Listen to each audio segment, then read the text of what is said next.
श्री गणेशाय नमः. श्री कुलदेवतायै नमः. श्री सद्गुरवे नमः.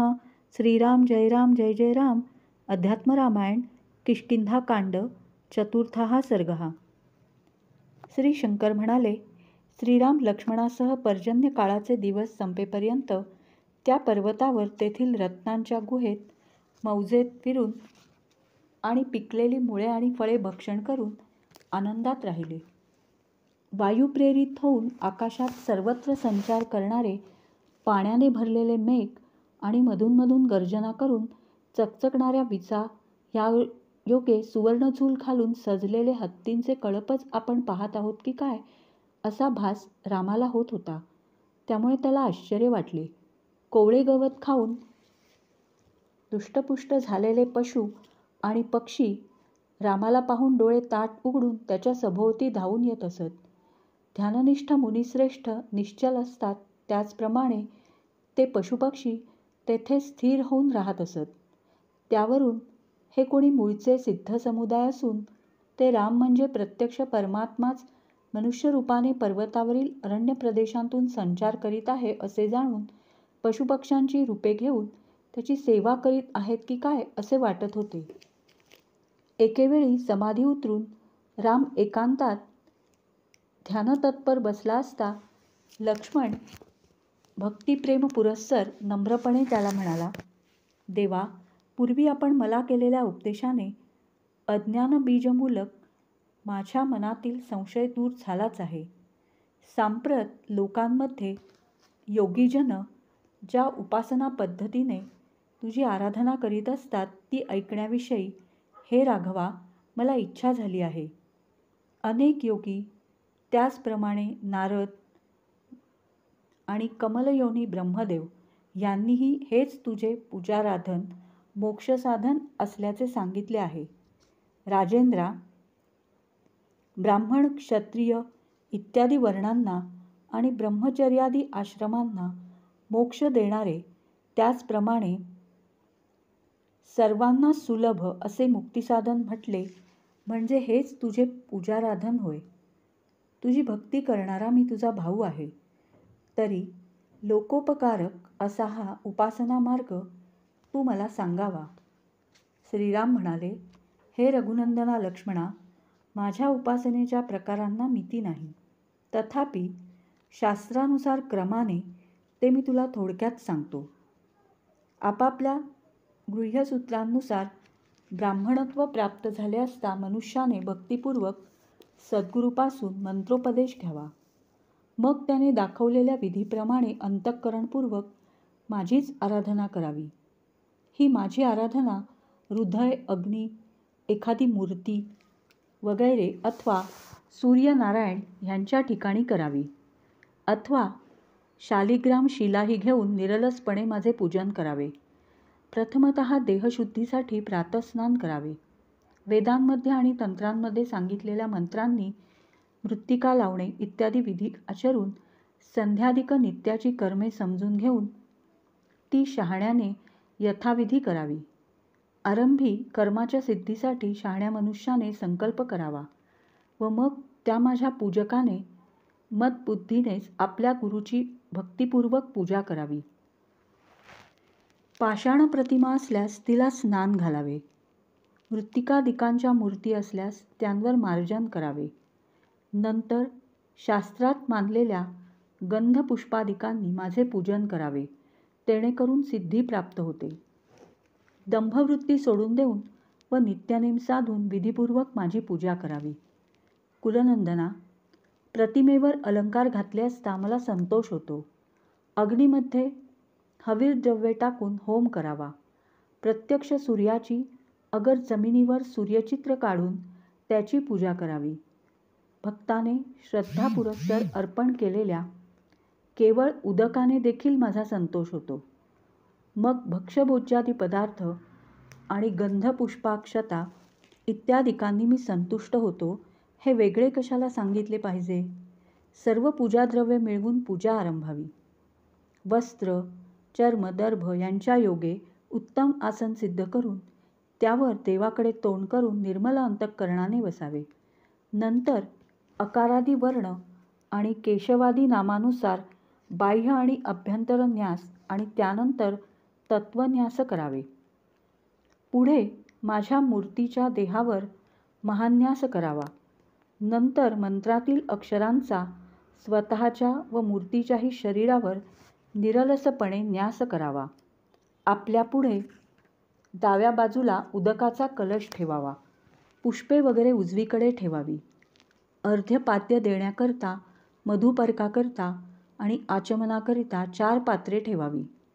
नंतर सूर्यासमान तेजस्वी अशा हृदयकमलात जीव नावाच्या माझ्या कलेचे, चित्कलेचे ध्यान करावे. हे अरिदमना लक्ष्मणा, सगळे आपले शरीर त्या कलेने, जीवकलेने व्यापले आहे असे मनात आणावे आणि त्याच माझ्या कलेचे मूर्ती वगैरे ठिकाणी नित्य आवाहन करावे. पाद्य, अर्ध्य, आचमनीय इत्यादिकांनी त्याचप्रमाणे स्नान, वस्त्र, अलंकार वगैरे शक्य त्या उपचारांनी निष्कपटपणे माझे पूजन करावे. ऐश्वर्याची अनुकूलता असल्यास कापूर, केशर, कृष्णागरू, चंदन आणि उत्तम सुवासिक पुष्पे याही मंत्रानुसार माझे नित्य अर्चन करावे. शास्त्रात सांगितल्याप्रमाणे दशावर्ण पूजा करावी. अनेक निरांजने, धूप, दीप, नैवेद्य अर्पण करावे. हे सर्व नेहमी श्रद्धेने मला अर्पण करीत असावे, कारण मी ईश्वर भावभोक्ता आहे. मंत्रशास्त्रात निष्णात मनुष्याने शास्त्राज्ञेला अनुसरून प्रयत्नपूर्वक होम करावा. आगमात निष्णात अशा मनुष्याने अगस्त्य मुनींनी सांगितल्याप्रमाणे कुंड तयार करून त्यामध्ये मूलमंत्र अगर पुरुष सूक्त म्हणून होम करावा, अथवा त्या पूजन केलेल्या अग्नीत चरूची आहुती देऊन हवन करावे. शास्त्र जाणत्या मनुष्याने होमकाली तापलेल्या सोन्याप्रमाणे दीप्तिमान व दिव्यालंकारांनी सुशोभित मूर्ती ईश्वर अग्नीच्या मध्यभागी उभी आहे असे कल्पून तिचे ध्यान करावे. मग पार्षदगणांना ती बलिदाने देऊन बाकी होमकार्याची परिपूर्णता करावी. नंतर मौन धारण करून माझे ध्यान व स्मरण करीत मंत्राचा जप करावा. मुखवासासाठी प्रेमपुरस्सर तांबूल अर्पण करावा. माझ्याकरिता नृत्य, गायनादी त्याचप्रमाणे स्तुतिपाठ वगैरे प्रकार करवावे. हृदयात माझी मूर्ती ठेवून भूमीवर साष्टांग नमस्कार घालावे. मीच प्रसाद दिला आहे अशी कल्पना करून तो मस्तकी धारण करावा. हातांनी माझे पाय धारण करून ते भक्तिपुरस्सर मस्तकी ठेवावे. नंतर त्या बुद्धिशाली पुरुषाने घोर संसारापासून माझे रक्षण कर असे म्हणून नमस्कार करावा. शेवटी स्वतःच्या हृदयातील तेजात त्या प्रतिमेतील जीवकलेचे स्मरण करून विसर्जन करावे. असे मी सांगितलेल्या प्रकाराने कोणी विधियुक्त पूजन करील तर माझ्या अनुग्रहामुळे त्याला ह्या लोकी व परलोकीही उत्तम सिद्धी प्राप्त होईल. माझा भक्त ह्या प्रकारे प्रत्येक दिवशी माझे पूजन करील तर त्याला माझे सारूप्य प्राप्त होईल, ह्यात संशय नाही. परमगुप्त व अत्यंत पवित्र असा हा पूर्वीपासून चालत आलेला पूजनविधी तुला मी प्रत्यक्ष सांगितला.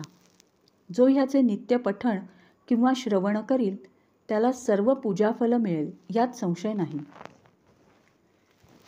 अशा प्रकारे शेषांश लक्ष्मणाने प्रश्न केल्यावरून तो आपला भक्त आहे हे जाणून परात्म श्रीरामाने त्या महात्म्याला अत्युत्तम असा आपला पूजाविधी सांगितला. पुन्हा मायेचा आश्रय करून प्राकृत मनुष्याप्रमाणे तो दुःख करू लागला. हा सीते, हा सीते म्हणून तो आक्रोश करू लागला. त्यामुळे काही केल्याने त्याला झोप आली नाही. इकडे किष्किंधा नगरीत ह्याच वेळी अत्यंत बुद्धिमान हनुमान वानरराज सुग्रीवाला एकांतात म्हणाला, राजा सुग्रीवा, ऐका, मी आपल्याच हिताची गोष्ट सांगत आहे. श्रीरामाने आपल्यावर पूर्वी अत्युत्तम उपकार केला आहे. कृतघ्नाप्रमाणे आपण तो विसरला आहात असे मला वाटते. आपल्याचकरिता त्रैलोक्यभर नावाजलेला वीर जो वाली, त्याचा रामाने वध केला. आपणाला त्याने राज्यपद मिळवून दिले आहे. तो महाबुद्धिमान राम बंधूसह वर्तमान पर्वताच्या शिखरावर राहून आपले मोठे कार्य हा सुग्रीव करील ह्या आशेने आपल्या येण्याची वाट पाहत राहिला आहे. परंतु आपण वानर स्वभावाला अनुसरून व स्त्रीसक्त होऊन राहिल्यामुळे त्याची आपणाला जाणीव नाही. सीतेचा शोध लावतो अशी प्रतिज्ञा करून आपण तसे केले नाही. आपण कृतज्ञ झाला. त्या अर्थी आपणही लवकरच वालीप्रमाणेच वध पावाल. हनुमंताचे भाषण ऐकून सुग्रीव भयविव्हल होऊन गेला. तो मारुतीला म्हणाला, तू म्हटलेस ते बरोबर आहे. मी आज्ञा करतो त्याप्रमाणे तू कर. अत्यंत जलद गतीचे 10,000 वानर 10 दिशांना आता ताबडतोब पाठव. 7ही द्वीपात राहणाऱ्या सर्व वानरांना त्यांनी घेऊन यावे. समस्त वानरश्रेष्ठांनी 15 दिवसात येथे यावे. 15 दिवसांबाहेर जे गावी राहतील त्यांचा मजकडून वध होईल ह्यात संशय नाही. अशी हनुमंताला आज्ञा देऊन सुग्रीव गृहकार्यात आसक्त झाला. त्या मंत्रीसत्तम बुद्धिमान हनुमंताने सुग्रीवाची आज्ञा वंद्य मानून 10 दिशांकडे ताबडतोब दूत पाठवले. रामकार्य करण्याविषयी अत्यंत उत्कंठित अशा त्या वायूच्या प्रियपुत्राने हनुमंताने अनंत गुणांचे व अपार सामर्थ्याचे वायुगतीने प्रचार करणारे पर्वतासमान आकाराचे असे जे जे मुख्य वनचर वानर होते त्यांस बोलावण्याकरता दूत पाठवले. किष्किंधा कांडातील 4था सर्ग समाप्त. श्रीराम जय राम जय जय राम.